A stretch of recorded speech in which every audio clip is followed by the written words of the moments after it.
Hello, good morning everyone. कैसे हैं आप सभी? Welcome to the class. मैं हूं चीनू ठाकुर और जो ये सीरीज स्टार्ट की है मैंने, ये सेट नेट एग्जामिनेशन जो पूरे इंडिया में होता है, ठीक है।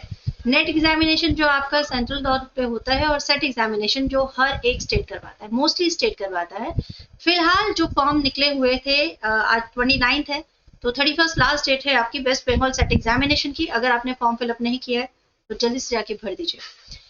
ये जो सेट एग्जामिनेशन है या नेट एग्जामिनेशन है, ये आपका, अगर आप कॉलेज में प्रोफेसर बनना चाहते हैं या आप रिसर्च करना चाहते हैं किसी सब्जेक्ट को लेकर, तो ये एग्जाम आपके लिए बहुत इंपॉर्टेंट सिद्ध होता है।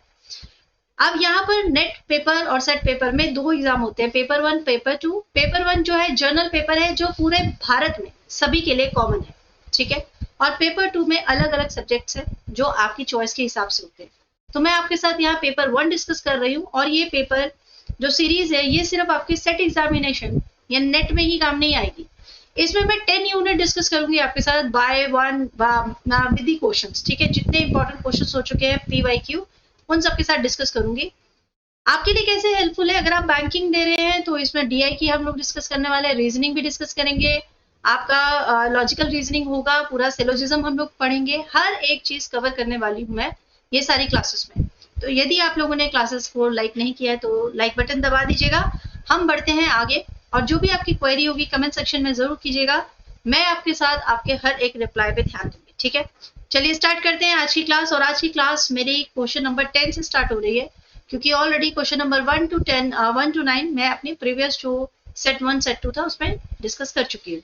तो अगर आप लोगों ने वो वीडियो नहीं देखा है तो वो वीडियो भी एक बार देख लीजिएगा, ठीक है। क्वेश्चन नंबर 10 स्टार्ट करने से पहले मैं आपसे ये बात डिस्कस करना चाह रही थी कि इससे ठीक पहले एक क्वेश्चन था, क्वेश्चन नंबर 9।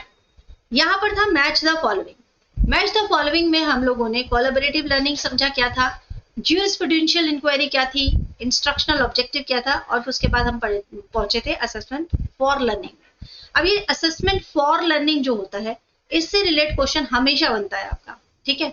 ये 3 तरह के असेसमेंट है, assessment of learning, assessment for learning, assessment as learning.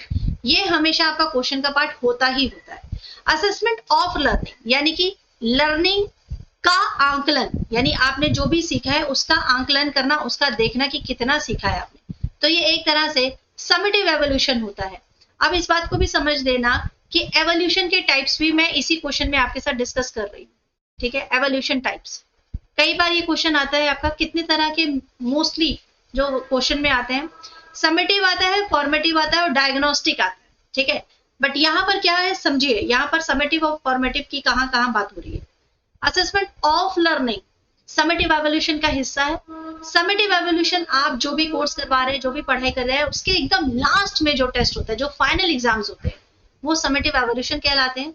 जहां पर आप जो भी स्टूडेंट ने अचीव किया है टोटल, ठीक है, जितनी भी उसकी लर्निंग रही है वो चेक करते हैं, ठीक है, किसके थ्रू, ग्रेड और स्कोर के थ्रू। नेक्स्ट आता है आपका असेसमेंट फॉर लर्निंग, यानी कि लर्निंग के लिए आंकलन करना। आंकलन करना होता है चेक करना कि भाई आपने कितना सीखा है, ठीक है। दिस इज फॉर्मेटिव, ये फॉर्मेटिव असेसमेंट है, ठीक है।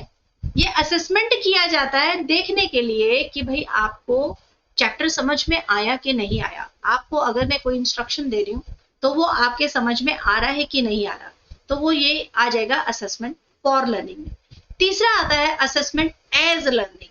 अब असेसमेंट एज लर्निंग, इसमें क्या होता है, स्टूडेंट एक्टिवली इंगेज होता है, यानी कि उसने कितना सीखा है, वो अपने आप को कितना उस चीज में रम पाया है, उसमें सीख पाया है, वो अपने असेसमेंट खुद देखता है। ये हमें कैसे पता चलेगा कि उसने कितना सीखा, वो गोल मेजर करके रखता है कि मेरा ये कंप्लीट हुआ है कि नहीं हुआ है, मैंने इतना कंप्लीट कर लिया है, अपना सेल्फ रेगुलेशन करता है और डीपर अंडरस्टैंडिंग भी उसमें आ जाती है। तो ये कब आता है, असेसमेंट एज लर्निंग में। आई होप आप लोगों को ये बात क्लियर हो गई होगी। अब बढ़ते हैं नेक्स्ट क्वेश्चन, यानी क्वेश्चन नंबर 10 की। क्वेश्चन नंबर 10 कहता है, in the process of evolution assessment procedure involve. अब यहाँ पर देखो, जितनी परीक्षा ये होती है, इन सारी परीक्षाओं में शब्दों के खेल हैं। शब्दों को किस तरह से इस्तेमाल किया जाता है, क्योंकि 10 यूनिट वैसी की वैसी हैं। पिछले कितने सालों से जो है यूनिट तो चेंज नहीं हुई, सिलेबस तो चेंज नहीं हुआ, तो फिर एग्जाम के क्वेश्चंस इतने टफ क्यों होते जा रहे हैं, क्योंकि हम उसका कॉन्सेप्ट नहीं समझ पाते। अब यहाँ पर देखो क्वेश्चन कितना आसान है, क्या है कि एवोल्यूशन के प्रोसेस में जो असेसमेंट का प्रोसीजर होता है उसमें और क्या इन्वॉल्व होता है?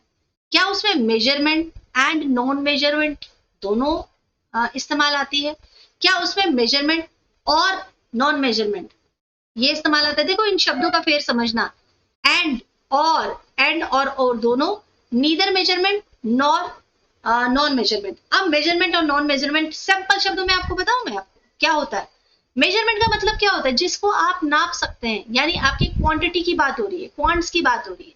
और नॉन मेजरेबल जो चीजें होती है जो क्वालिटेटिव होती है, ठीक है, क्वालिटेटिव होती है। जैसे आपका समझ लो क्वांटिटेटिव हो गया, आपका कोई टेस्ट हुआ जिसमें मार्किंग है, ग्रेड है, स्कोर है। क्वालिटेटिव हो गया जैसे क्विज है, क्वेश्चन आंसर्स मैंने आपसे पूछ लिया, या फिर आपको मैंने कुछ ऑप्शंस दिया, आपको टिक करना है, तो ये आपका नॉन मेजरमेंट में आया। अब मुझे बताओ असेसमेंट प्रोसीजर में क्या इन्वॉल्व होता है? अब आप लोग कहेंगे मैम दोनों इन्वॉल्व होता है। अगर दोनों इन्वॉल्व होता है तो क्या कहेंगे हम? मेजरमेंट एंड नॉन मेजरमेंट, या मेजरमेंट और नॉन मेजरमेंट, या मेजरमेंट एंड और?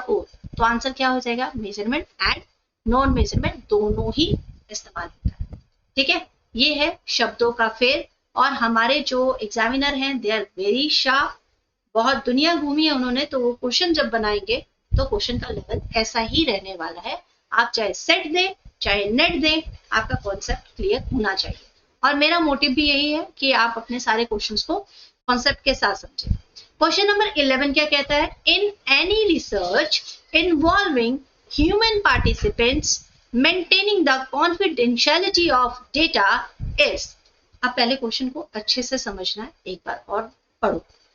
वो रिसर्च कौन सी है जिसमें ह्यूमन पार्टिसिपेंट होता है और वो मेंटेन करता है कि डेटा की कॉन्फिडेंशियलिटी भी बनी रहे, क्योंकि हमारे एथिक्स में आता है कि हमारा डेटा जो है कॉन्फिडेंशियल होना चाहिए रिसर्च करते समय।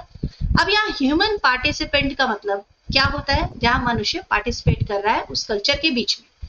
क्या ये कॉमन सेंस है? क्या ये लीगल कंसिडरेशन में है? क्या ये एक ऑब्लिगेशन है या एक एथिकल कंसिडरेशन है? अब बताइए, अभी मैंने बात की है एथिकल कंसिडरेशन। अगर मैं अपने डेटा को कॉन्फिडेंशियलिटी की बात कर रही हूँ तो ये कहाँ पे आ जाएगा? ये आ जाएगा आपका एथिकल कंसिडरेशन में। ठीक है, चलिए क्वेश्चन नंबर 12 पे चलते हैं। अब यहाँ पे आप समझ रहे हो ना, रिसर्च स्टार्ट हो गया, रिसर्च के क्वेश्चन स्टार्ट हो गए। ठीक है, Which of the following is exclusive to ethnographic research? Ethnography types of research की एक क्लास ऑलरेडी मैं अपलोड कर चुकी हूँ। ठीक है, अभी तक अगर आप लोगों ने नहीं देखी है तो मैं जल्दी ही आपके साथ इसका एक बहुत शॉर्ट टर्म का कोर्स लेकर आऊंगी। शॉर्ट टर्म मतलब कोशिश करूंगी वन शॉर्ट वीडियो, एक ही वीडियो में सारा रिसर्च को कंप्लीट करने का। ठीक है, जितने भी इंपॉर्टेंट टॉपिक होंगे उसको कवर करेंगे। Which of the following is exclusive to ethnography? अब ethnographic रिसर्च क्या होती है? क्या ये फील्ड बेस्ड रिसर्च है? क्या ये एक ऐसी रिसर्च है जिसमें फील्ड में जाना पड़ता है? क्या ये मिक्स्ड रिसर्च है? मिक्स्ड रिसर्च का मतलब क्या होता है? क्या ये क्वालिटेटिव भी है, क्वांटिटेटिव भी है? क्या ये फील्ड भी है? क्या ये पर्सनल भी है? स्टडी ऑफ कल्चर, क्या ये किसी कल्चर को समझने के लिए रिसर्च की गई है, या conducted in a natural setting, या जिस तरह से भी वो चीज है उसके ऊपर ऐसे ही, ठीक है, रिसर्च की जा रही है। तो एथनोग्राफिक रिसर्च आपकी क्या कहलाती है? स्टडी ऑफ कल्चर कहलाती है। इस बात को एकदम ध्यान रखना, क्योंकि आएगा ही आएगा आपके क्वेश्चन में, ये जुड़ता ही जुड़ता है। ठीक है, क्लियर है? तो आंसर आपका सी। तो आप में से जो स्टूडेंट इसको कर रहे हैं क्वेश्चंस को और टिक कर रहे हैं सी को, तो बिल्कुल उनका क्वेश्चन सही है। नेक्स्ट क्वेश्चन पे आता है, विच of the following characteristic of research is not commonly found. जैसे ही नॉट आए पहले तुरंत एकदम दिमाग को खड़ा कर देना कि हाँ भाई ये बिल्कुल हमें नेगेटिव वाला आंसर पहले करना है, क्योंकि कई बार हम लोग गलती कर बैठते हैं। Not commonly found across all the disciplines, इसमें से कौन सी ऐसी चीज है जो कि हर एक में नहीं पाई जाती?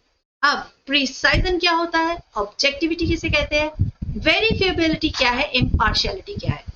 अब इम्पार्शियलिटी तो सिंपल वर्ड है, आप समझ गए होंगे, बाकी शब्दों को समझना भी बहुत जरूरी है। ठीक है, एक एक करके समझते हैं क्या मीनिंग है इसका। सबसे पहले प्रिसाइजन को लेते हैं। तो प्रिसीजन का मतलब क्या होता है, या प्रिसाइज का मतलब क्या होता है? जब हम एक्यूरेसी की बात करते हैं, ठीक है, प्रिसाइज यानी कि प्रिसाइजन, इसमें जब हम एक्यूरेसी की बात करते हैं, ठीक है, देन ऑब्जेक्टिविटी, ऑब्जेक्टिविटी क्या होती है? जब हम अनबाइस्ड रहते हैं, किसी भी तरह की बाइसनेस नहीं होती, कोई भी हम भेदभाव नहीं कर रहे हैं, ऑब्जेक्टिविटी लेकर चल रहे हैं, न्यूट्रल है कोई भी रिसर्च करते समय, ठीक है। वेरिफिएबिलिटी क्या होती है? वेरिफिएबिलिटी होती है कि हम जो इंफॉर्मेशन प्रोवाइड कर रहे हैं वो हमने चेक की हुई है, वेरीफाई की हुई है, ठीक है, चेक्ड है वो, ठीक है। और इम्पार्शियलिटी, ये तो सिंपल वर्ड है, इसे तो हमने कई बार यूज किया है, जहां हम सारे जो कनेक्टेड उसके टर्म्स हैं, उसके इश्यूज हैं, उसको फेयरली लेके चलते हैं, किसी भी तरह से पार्शियलिटी नहीं करते, ठीक है। चारों वर्ड का मीनिंग समझ में आ गया। अब यहाँ पे क्वेश्चन दिया है कि which of the following characteristic of research is not commonly found across all the discipline. तो these all discipline are important, ठीक है, ये सारे डिसिप्लिन इंपॉर्टेंट है, तो इनमें से कौन सा इंपॉर्टेंट नहीं है तो वो पूछा गया है। तो हमारा आंसर क्या होगा? वेरीफिएबिलिटी। ये आपका रिसर्च में नहीं डाला गया है, ठीक है, क्योंकि प्रिसाइज, ऑब्जेक्टिव और इम्पार्शियलिटी, जब ये सारे पॉइंट्स ऐड कर दिए गए तो उसमें वेरीफिएबिलिटी को ऐड नहीं किया है। तो इसमें क्या आंसर आपका हो जाएगा? जो नहीं है तो वो हो जाएगा ऑप्शन सी। बढ़ते हैं नेक्स्ट क्वेश्चन की तरफ। नेक्स्ट क्वेश्चन हम आपका एक होमवर्क है, लेट्स ट्राई कि आप लोग करते हैं कि नहीं। Writing of a research proposals uses, ठीक है, रिसर्च प्रपोजल के बारे में बहुत इंपॉर्टेंट क्वेश्चन है। क्या यूज होता है? रेफरेंस यूज होता है, फुटनोट्स यूज होता है, एंड नोट्स यूज होता है, या बिब्लियोग्राफी यूज होता है? आप आंसर अपना कमेंट सेक्शन में कीजिए और मैं मिलूंगी आपसे नेक्स्ट पार्ट 4 में।